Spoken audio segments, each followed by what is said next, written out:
Welcome to Pieces for My Puzzle. I'm your host, Nikki Ship, and I'm excited to be sharing with you my life with a son on the spectrum. This podcast is for anyone who is looking for quick tips and perspective, but most of all, for hope and inspiration. So sit back, relax, and let's put the pieces together.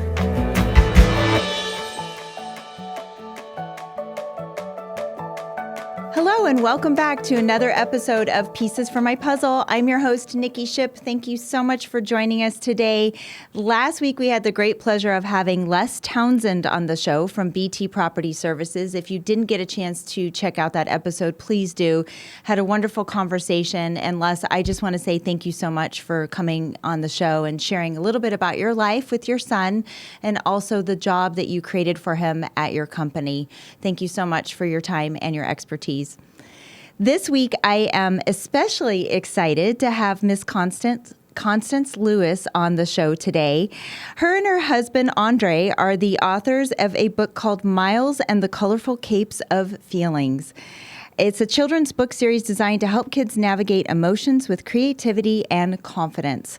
Drawing from their backgrounds in pediatric dentistry and women's health, as well as their own parenting journey with their son, Miles, they were inspired to write a collection of books that they've created, a mission-driven project that empowers families to embrace big feelings with empathy, resilience, and play. Please welcome Constance to the show. Thank you so much for being here. Hi, I'm very excited to be here. Thank you for having me. I've been waiting for this for a while. I know, absolutely. I know. And I know we were talking right before we went to recording, and just so our listeners for today, like I was so excited when we got off of our call about the book that you've created that I knew I immediately wanted to have you on the show. And, I said this to you right before we started, but for our listeners today, I don't know you, but I read this book and I was so proud of you guys because I just know these moments come out of parenting, out of, just not just work-related things that we do, but out of parenting. And I just commend you and your husband for this book because I think it's just such a wonderful way to connect with your children. So great job on this book. For sure. Thank you so much. Yes, I was telling you, such a labor of love. It took longer to get it out there, but it's here finally. I know. So can you share your story a little bit about how your son Miles inspired this book, Colorful Capes of Feelings? Yes. So Miles Lewis, my 7-year-old now, when he was, I know, time goes by so fast. I don't know how that happens, but it does. It does. He, at the age of 4, he started having seizures out of nowhere. Just one day we were out of town. My mom was watching him and he went into a seizure. She had to call 911. It was super scary. They told us it was a febrile seizure and we were like, okay, but something deep down inside of me I had a feeling that wasn't really the case. Obviously, as you said, I'm a nurse practitioner, so we used to work in a neonatal intensive care unit and a childbirth educator. And so I've been around babies and children a lot. So I had a feeling that probably wasn't the case.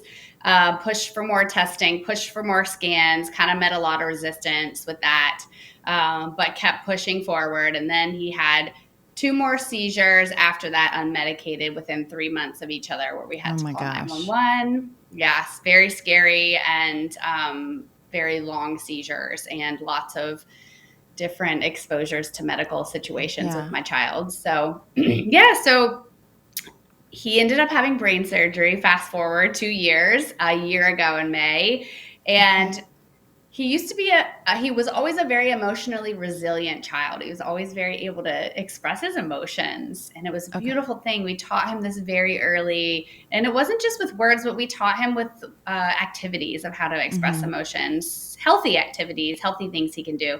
Right. But as the seizures kept coming and the different types of medications we had to keep trying and the trips to the hospital, words got tough and feelings got tough and things got more scary. So we were envisioning a way, how do we teach him and help him through this time with giving him something supportive and just loving? And we figured that color was a big way to do this because kids love color and they love play. And the other thing was he loved to dress up as a superhero so much. He had like 20 different costumes. He was always going on Amazon at 4, Mommy, I need the Spider-Man one. I need the Superman one. And we're always ordering these costumes. And he would dress up and he'd run around the house and he just loved costumes and he loved superheroes and capes. And so I just one night had this dream that I was meant to write this book about him.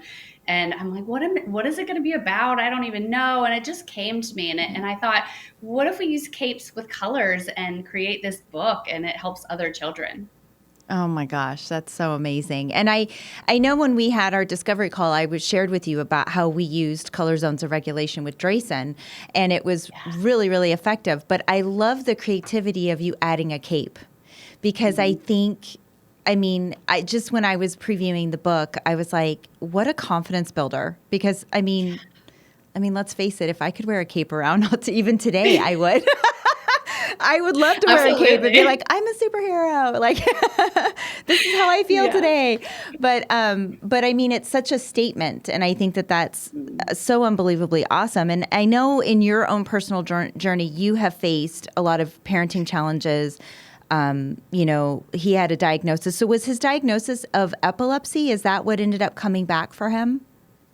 Yes, correct. So after testing and multiple visits to we actually had 4 different neurologists that we met with. Yes. They came up with epilepsy as the cause. Now, type of epilepsy was unknown at the time. And after the 4th neurologist, they finally found a lesion in his brain that was missed by 3 other neurologists. So it was very small, but it was there and present. And so that lesion that he was born with contributed to the epilepsy. Okay. So well, it took some doing, didn't it? Yeah.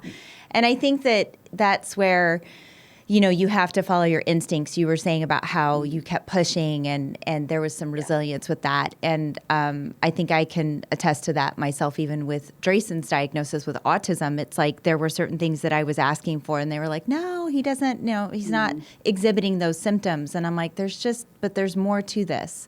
And, he has a lot of secondary diagnoses that we have to deal with. So, I want to talk a little bit about, there's a red Labradoodle in your book, Ginger. And I love Ginger. How does this play in your family story in the book? Yeah, so her name is Ginger, and she is our Labradoodle. She isn't in the book yet, but she's going to be in Mariah's book. It's coming up, right? It's coming up, yeah. That's right. She's our family dog. Good old Ginger. She's so cute. So initially, we thought Miles would have a lot of his seizures in the mornings, early mornings, and we were afraid that we wouldn't wake up and know he was having one. Okay. So we thought having a Labradoodle, a therapy dog, for him would be beneficial. So we searched and we got Ginger, and we were going to start to train her to detect his seizures. That was our goal. And luckily, because he had ended up having brain surgery by the time we finished her training, he, knock on wood, hasn't had any seizures since. But she is insanely intuitive to our children. We have 3 children. And if any one of them is crying, she immediately goes right over, sits next to them, lays on them, cuddles them. And it is the sweetest, cutest thing. So we love that animal therapy. And I'm going to put her in some of the other, spoiler alert, before we answer this question. But we're going to add her to the books as well. But yes. Yes. Okay. And I remember it being mentioned, so that's probably why I was asking now, but that will be part of the series, right? Yes, oh my gosh, absolutely. I love it. And this is just the start. Like, this is just the first book, right? So do you guys have an idea of how many other books you want to do? Or are you just kind of taking it one book at a time? Like mom life, kids with 3, working 3 jobs at home. Just go ahead and throw it in there. It's like, you've got time for it. Why not? So totally.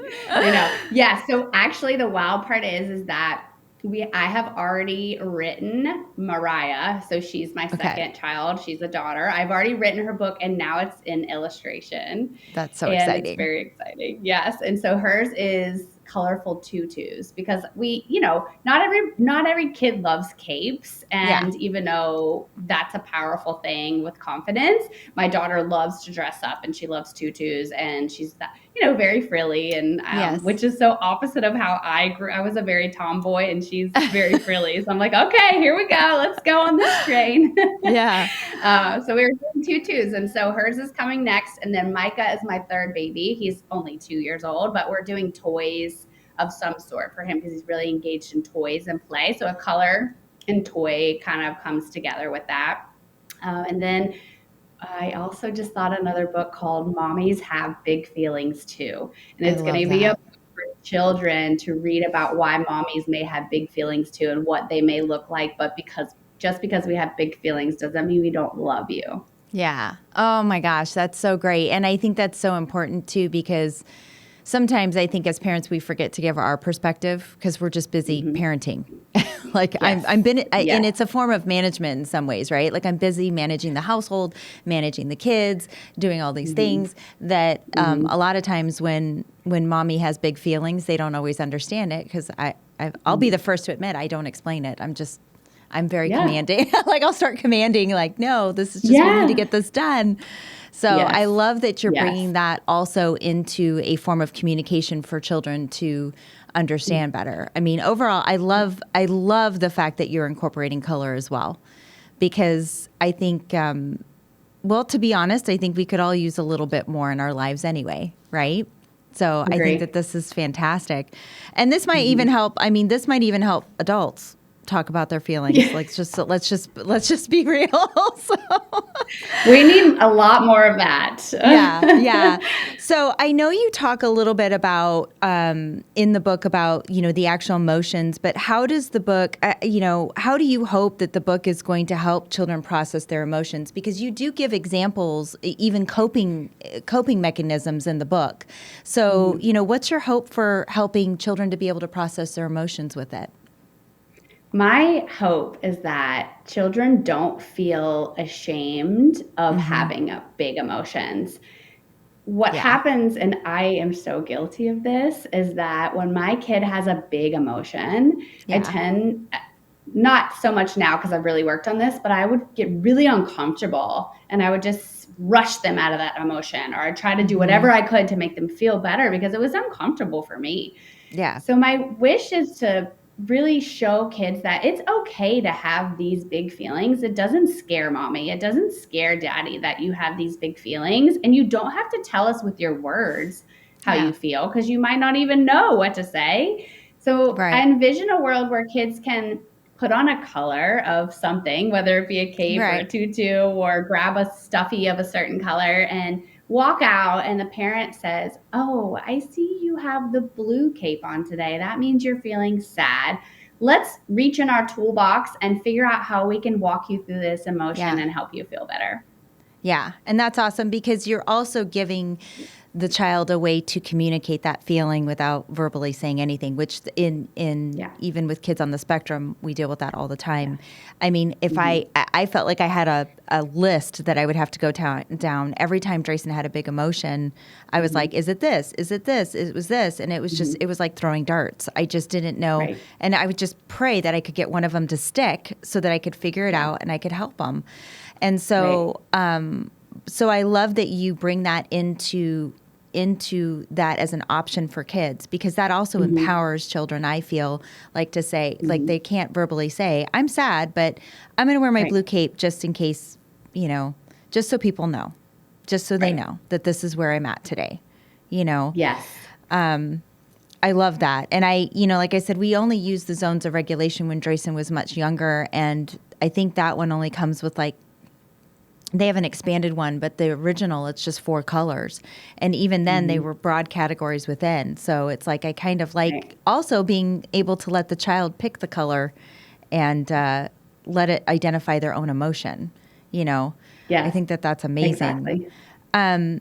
So because all kids don't always necessarily associate blue with sad, or red with mad, or yellow with happy. That's just the colors that we asked Miles, if you thought of this this feeling. What color would you Right. like? And then, of course, Mariah picked different colors for her tutu. So I Yeah. think really allowing the kid to pick the color with their feeling. And Yes. sometimes I also actually encourage parents to put a smell with it as well, especially with our neurodiverse kids that Oh, yeah. necessarily don't have words, is that you can put out lavender, peppermint, lemon, whatever, and just set them all out. And they have colors to them anyway. Mm-hmm. And spraying that item with that smell can also a smell can also have a calming effect as well. Oh, yeah. And that's great that you incorporate a little bit more of that sensory piece for them too, because their intake is so high volume. I always say, I'll Right. walk in a room and I'll notice 5 things. Drayson will notice 15 or 20. Like Yeah.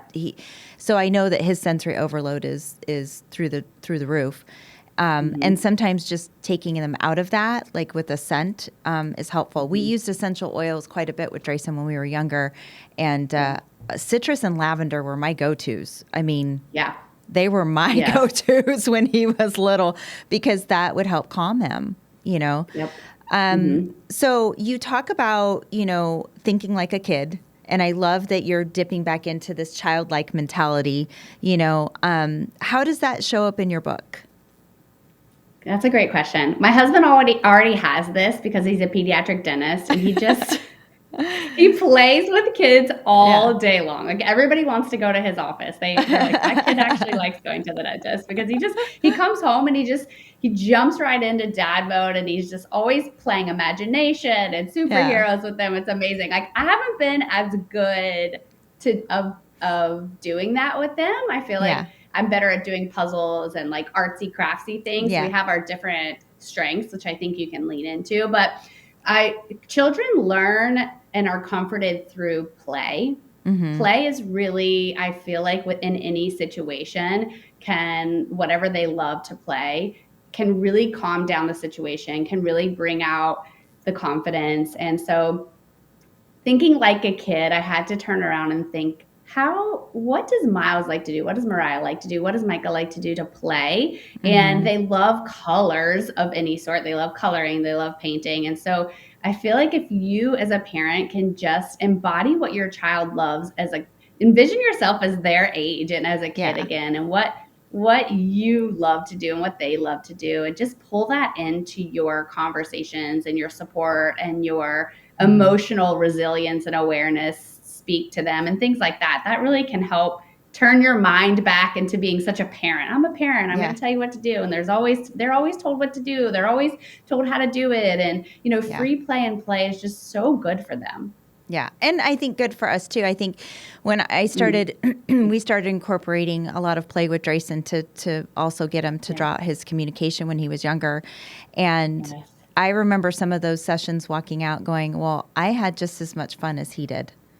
Like it's, I forgot what that felt like. So sometimes I think it's just getting back to basics, if that makes sense, Totally. Just sitting on the floor with them and painting and not caring if it gets messy, or just things like that. Playing with Play-Doh, that's so good for our soul as well. We get overstimulated and our nervous systems are shot, especially taking care of kids. And that sitting and playing with them can really build connection and emotional resilience.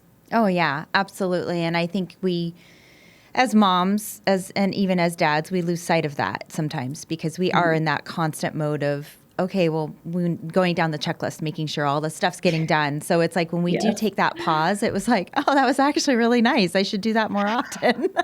Yes, exactly. Exactly. So now, what advice would you give to parents who feel unequipped to help their kids with big emotions? Because, it's not just, I feel like kids dealing with big emotions, we do too. And if, what advice would you give for parents that maybe feel like they don't have those things in their toolbox?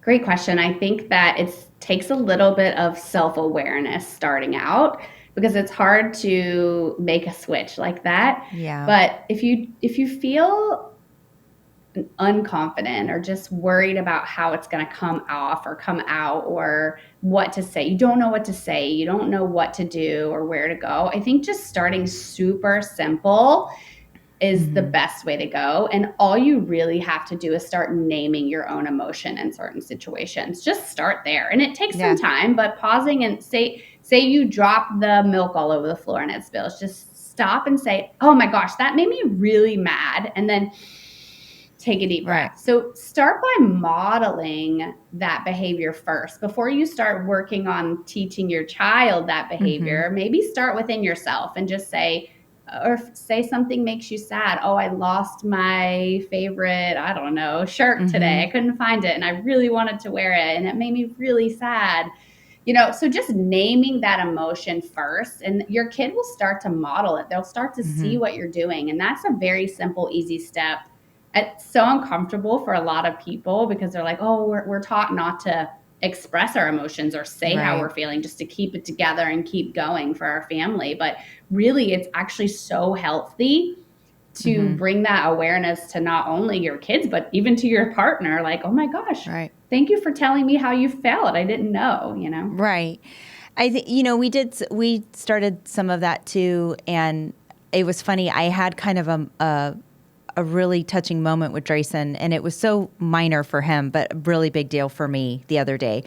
And I was in the car and I was, we were rushing to get him to school. We're loading up and we're driving down the street, just pulled out from the house. And I gave a big sigh because I realized that I forgot something, but we didn't have time to turn around to go back to get it. So I did this big, I was like the, kind of, sigh. Yeah. And I was so surprised because for the first time, Drayson said, "What's wrong?"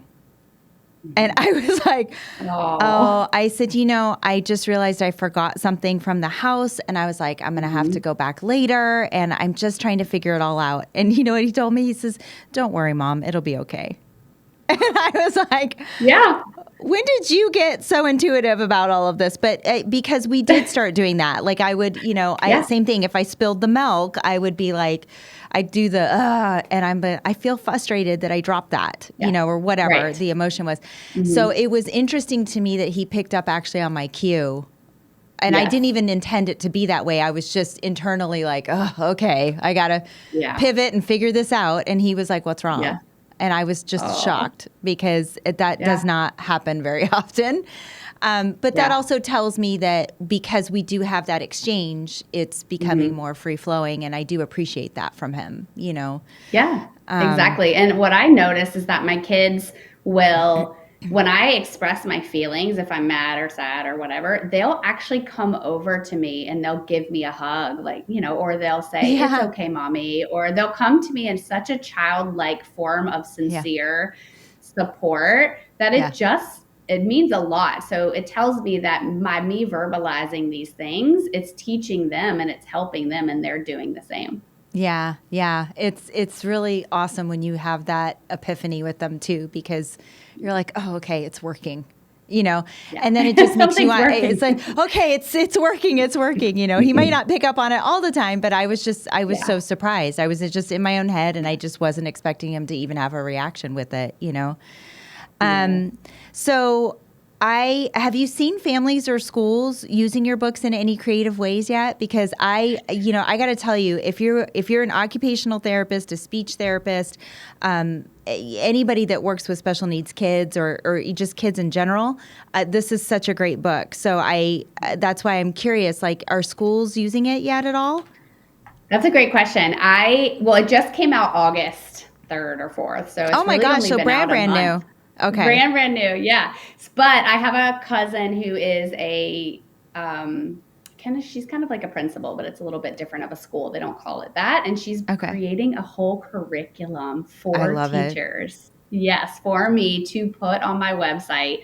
Yeah. So that hopefully will be up and coming soon. And Miles's school is put the book in the library in the classrooms. I'm going to be reading it to them. And they have an idea of possibly having some sort of token that sits on the desk that has a color and an emotion to it, so that it's still discreet to that child, but they can pick it and put it on their desk, and the teacher can look at it and know how that child is feeling when they walk in that day, so they know how to better deal or equip themselves with that big feeling so the child can learn. Because in my idea, I envision that when a kid walks into your classroom, something may have happened at home that you were unaware of, something that made them very sad, very mad, felt alone, they felt scared or whatever. And they come into this learning environment and they have this emotion and they're not able to really learn, or they have a behavioral outburst, or they have, there's something going on. And, a lot of times we're just like, oh,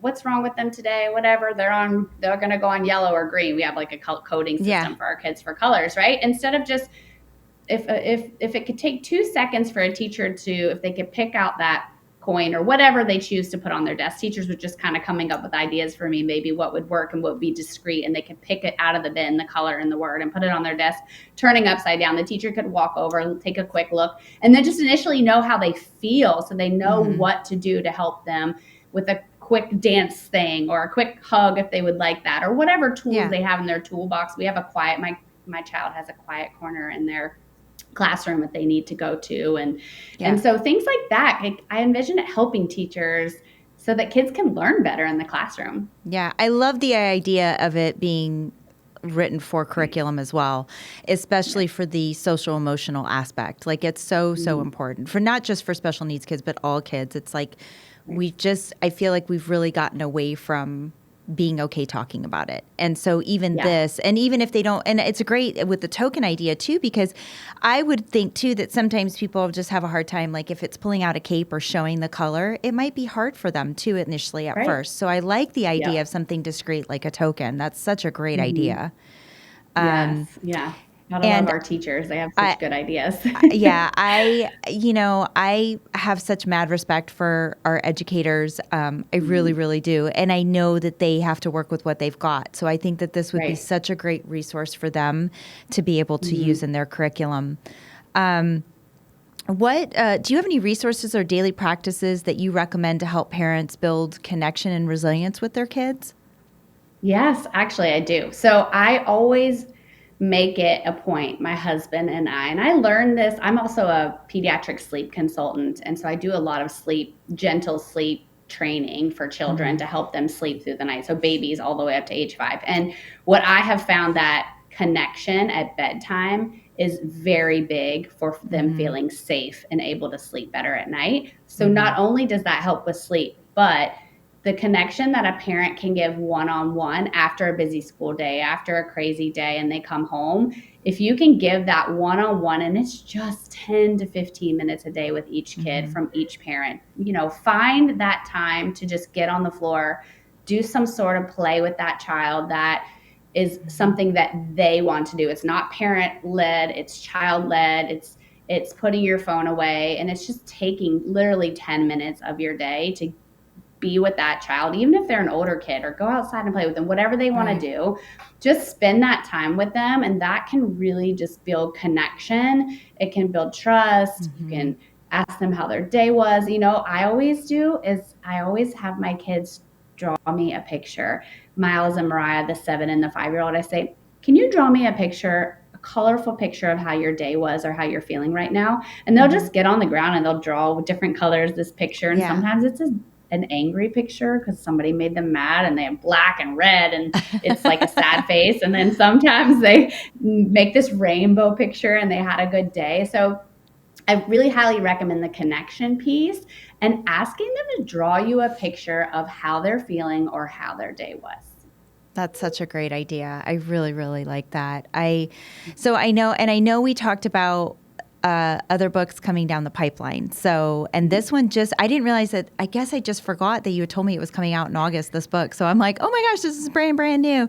So now you're already working, now the other book's already done. And is it going to publish soon or next year, or when do you anticipate that one coming down the pipeline? Yeah, so it's in illustration right now. So it's not completely done, but I asked my illustrator if we could get it out before Christmas. Oh my goodness. Okay. My goal, which is pushing it because it's only like 4 months to illustrate this book, but it's a little bit on the shorter side. It's more for a younger age. So Miles's book is more meant for 4 to 8, 9, 10-year-olds. But Mariah's book is a little bit on the younger side because it's a little bit shorter in nature and wording wise. I tried to make it a little more for age 2 to 3 all the way up to 6. So it's a younger, book. So I'm hoping it will come out in December. And then I already wrote Micah's book, so I'm going to start illustrating that next year. And I'm also almost finished with the Mommies Have Big Feelings book. So it's just time getting my poor illustrator. I'm like, I got another one. She's like, okay. trying to keep up. Yeah. No, that's awesome. I really commend you and your husband, Andre, for all of your hard work and dedication with this. I think it's so unbelievably amazing what you guys have created and what you're doing to help really connection with kids and their families and even for parents. And I like I said, Drayson's much older. He's 13. And I even found some sort of insight in reading this book because it just made me realize that connection piece is so important. We forget about it on the daily. You know, I always tell people I'm a victim of that as well. I'm guilty of that as well. I get siloed and I forget. And so, previewing this book was really impactful for me. So I want to thank you for that. I very much greatly appreciate this beautiful work of art that you guys have created. So yeah, absolutely. Well, that's the purpose, is to reach you and everyone else. And we're lucky to hopefully get it into the children that the gift center that Miles had brain surgery in, the hospital, because I really think that these kids that are getting ready to go under brain surgery or any other surgery, if we could just bring them a cape and put it on them, how much confidence and support it's going to help. So I just really want this book to be a light for kids and parents. And I'm really blessed that you are so touched by it as well. Yeah, no, I've really, really very much enjoyed it. And, for our listeners today, if you're interested in the book, I'm going to put all of your information in the show notes. So if they want to reach out to you, and I encourage everyone to please reach out and also purchase the book. They can find it on Amazon. Is that correct?